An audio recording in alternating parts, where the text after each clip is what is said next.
साल है 536 ईस्वी। जरा सोचो, एक ऐसी दुनिया जहां हमेशा शाम जैसा धुंधल का रहे। सूरज जो हमेशा गर्मी और जिंदगी देता है, अब एक धुंधला सा गोला दिखता है। ये कोई फिल्म का सीन नहीं है, बल्कि 536 ईस्वी में लोगों की हकीकत थी। ये साल इतिहास के सबसे बुरे सालों में से एक माना जाता है। उस समय जो अंधेरा छाया था वो इतना गहरा और फैला हुआ था कि उसने इतिहास पर अपनी छाप छोड़ दी। ये बस अंधेरा नहीं था, ये वो साल था जब सूरज गायब हो गया था। लेकिन कहानी में ट्विस्ट है। यह एक ऐसा मोड़ था जिसे किसी ने भी आते हुए नहीं देखा था। अंधेरा ही काफी नहीं था, यह अंधेरा एक नई शुरुआत का संकेत था। ऊपर से एक घना और सूखा कोहरा यूरोप, मध्य पूर्व और एशिया के कुछ हिस्सों में छा गया।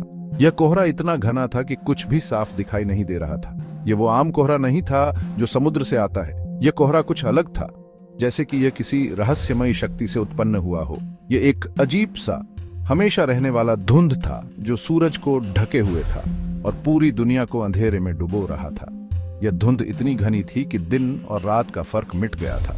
लोग इस घने कोहरे में सांस लेने के लिए संघर्ष कर रहे थे। हर सांस लेना मुश्किल हो गया था और लोग खांसते हुए अपने चेहरे ढक रहे थे। सूरज जो गर्मी का स्रोत हुआ करता था, अब बस एक धुंधला सा गोला रह गया था और इस अंधेरे को चीर नहीं पा रहा था। यह दृश्य बहुत ही भयानक और डरावना था। दुनिया हमेशा के लिए एक धुंधलके में डूब गई थी।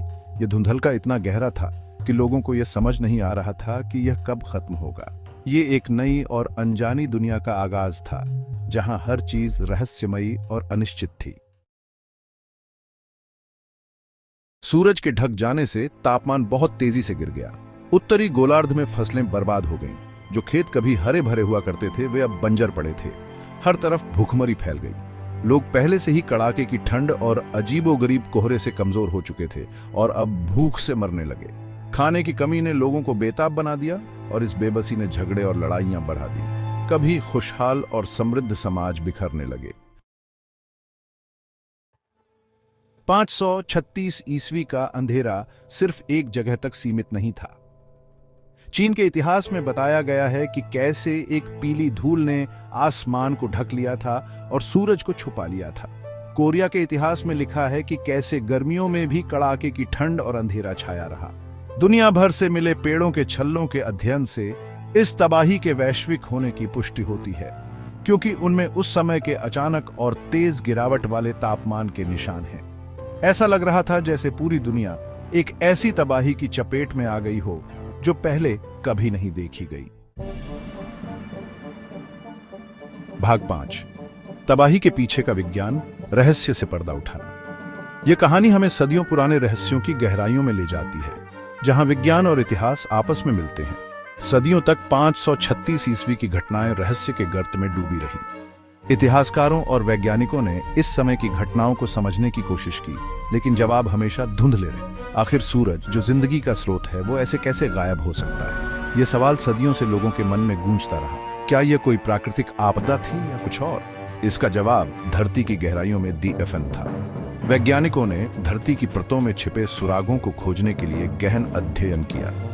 हाल के दशकों में वैज्ञानिक 536 ईस्वी की घटनाओं को काफी हद तक समझने में कामयाब हुए हैं। उन्होंने प्राचीन दस्तावेजों और आधुनिक तकनीकों का उपयोग करके इस रहस्य को सुलझाने की कोशिश की। ग्रीनलैंड और अंटार्कटिका से बर्फ के नमूनों का विश्लेषण करके उन्हें एक खास चीज मिली, ज्वालामुखी की राख की एक परत जो लगभग 536 ईस्वी के आसपास जमी थी।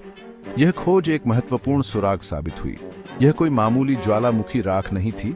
इसके रासायनिक संकेतों से पता चलता है कि यह एक बहुत बड़े ज्वालामुखी विस्फोट से आई थी, जिसने लाखों टन सल्फर डाइऑक्साइड वायुमंडल में फैला दिया था। इस विस्फोट ने वैश्विक जलवायु को प्रभावित किया, जिससे सूरज की रोशनी धुंधली हो गई और तापमान में गिरावट आई। इस घटना ने फसलों को नष्ट कर दिया और अकाल की स्थिति पैदा कर दी। वैज्ञानिकों का मानना है कि यह विस्फोट इतिहास के सबसे बड़े ज्वालामुखी विस्फोटों में से एक था, जिसने पूरी दुनिया को हिलाकर रख दिया।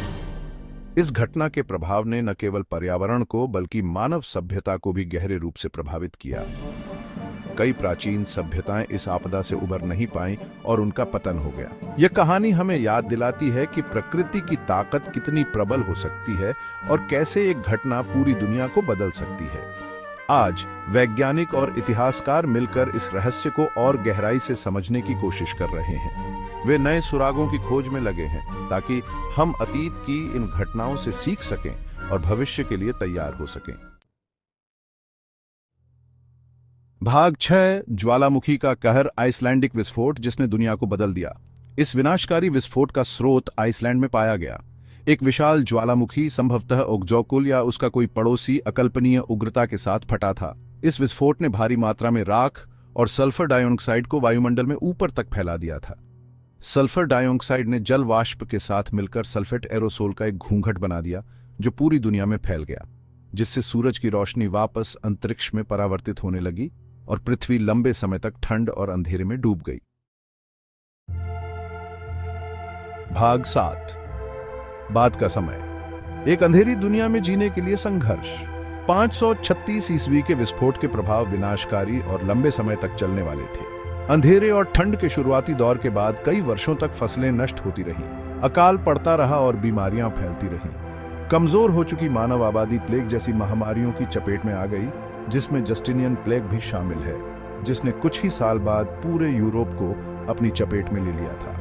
सभ्यताओं का सामाजिक और आर्थिक ताना बाना बिखर गया, क्योंकि लोग उस दुनिया में जीवित रहने के लिए संघर्ष कर रहे थे जो अराजकता में डूब चुकी थी। भाग 8, 536 की गूंज, एक वैश्विक आपदा के निशान। 536 ईस्वी की घटनाएं इन हमारे ग्रह के आपस में जुड़ाव और प्राकृतिक आपदाओं के प्रति मानव सभ्यता की भेद्यता दिलाती है। आइसलैंड में एक ज्वालामुखी के फटने का असर पूरी दुनिया में महसूस किया गया, जिससे मौसम के पैटर्न में बदलाव, बर्बाद हुई और दुनिया अंधेरे में डूब गई। आज भी सदियों बाद हम पेड़ों के छल्लों, बर्फ के नमूनों और ऐतिहासिक अभिलेखों में इस विनाशकारी घटना की गूंज पा सकते हैं। भाग 9, कगार से सीख, लचीलापन और अनुकूलन। हालांकि इस अंधेरे और निराशा के बीच लोगों के लचीलेपन और अनुकूलन की कहानियां भी देखने को मिली। लोगों ने इस नई कठोर दुनिया में जीवित रहना सीखा, अपनी कृषि पद्धतियों को बदला, नई तकनीकों का विकास किया और एक दूसरे से जुड़ने के नए तरीके खोजे। 536 ईस्वी की घटनाएं हालांकि विनाशकारी थीं, लेकिन उन्होंने नवाचार और परिवर्तन के लिए एक उत्प्रेरक का काम भी किया, जिससे मानवता को अपनी भेद्यता का सामना करने और विपरीत परिस्थितियों का सामना करने के लिए नए तरीके खोजने के लिए मजबूर होना पड़ा। भाग 10, एक कठोर याद दिलाता, प्रकृति की शक्ति और मानवीय भेद्यता। 536 ईस्वी की कहानी प्रकृति की विशाल शक्ति और मानव सभ्यता की अनिश्चितता की एक कठोर याद दिलाती है। यह कहानी हमारे ग्रह को समझने, उसकी सीमाओं का सम्मान करने और अप्रत्याशित के लिए तैयारी करने के महत्व को रेखांकित करती है। आज जब हम 21वीं सदी की चुनौतियों का सामना कर रहे हैं, जिनमें जलवायु परिवर्तन और भविष्य में महामारियों का खतरा शामिल है, तो 536 ईस्वी से मिली सीख पहले से कहीं ज्यादा प्रासंगिक है। भाग 11, निष्कर्ष। 536 ईस्वी इतिहास में एक महत्वपूर्ण मोड़। 536 ईस्वी का साल मानव इतिहास में एक महत्वपूर्ण मोड़ के रूप में दर्ज है, जब दुनिया ने एक अभूतपूर्व संकट का सामना किया। एक ऐसा साल जब दुनिया अंधेरे में डूब गई थी और सभ्यता का मार्ग हमेशा के लिए बदल गया था। ज्वालामुखी विस्फोटों और धूल के बादलों ने सूरज की रोशनी को ढक दिया, जिससे वैश्विक तापमान में गिरावट आई और फसलें नष्ट हो गईं। यह साल हमें हमारे अस्तित्व की नाजुकता और प्रकृति की स्थायी शक्ति की याद दिलाता है। फिर भी इस संकट ने मानवता को एकजुट किया और हमें अपनी सीमाओं को पार करने के लिए प्रेरित किया। यह मानव भावना के लचीलेपन, अनुकूलन करने, कठिनाइयों को दूर करने और अंततः पुनर्निर्माण करने की हमारी क्षमता का भी प्रमाण है। लोगों ने एक साथ मिलकर अपने समुदायों को फिर से खड़ा किया, नई तकनीकों और तरीकों को अपनाया और एक नई शुरुआत की। 536 ईस्वी का अंधेरा भले ही दुनिया को अपनी चपेट में ले चुका हो, लेकिन इसने मानवता की स्थायी शक्ति को भी उजागर किया। इस कठिन समय ने हमें सिखाया कि हम कितने मजबूत और अनुकूलनशील हो सकते हैं, लेकिन इसने मानवता की स्थायी शक्ति को भी उजागर किया। इस साल ने हमें यह भी सिखाया कि हर अंधेरे के बाद एक नई सुबह होती है और हम हमेशा अपने पैरों पर खड़े हो सकते हैं, चाहे परिस्थितियां कितनी भी कठिन क्यों ना हो।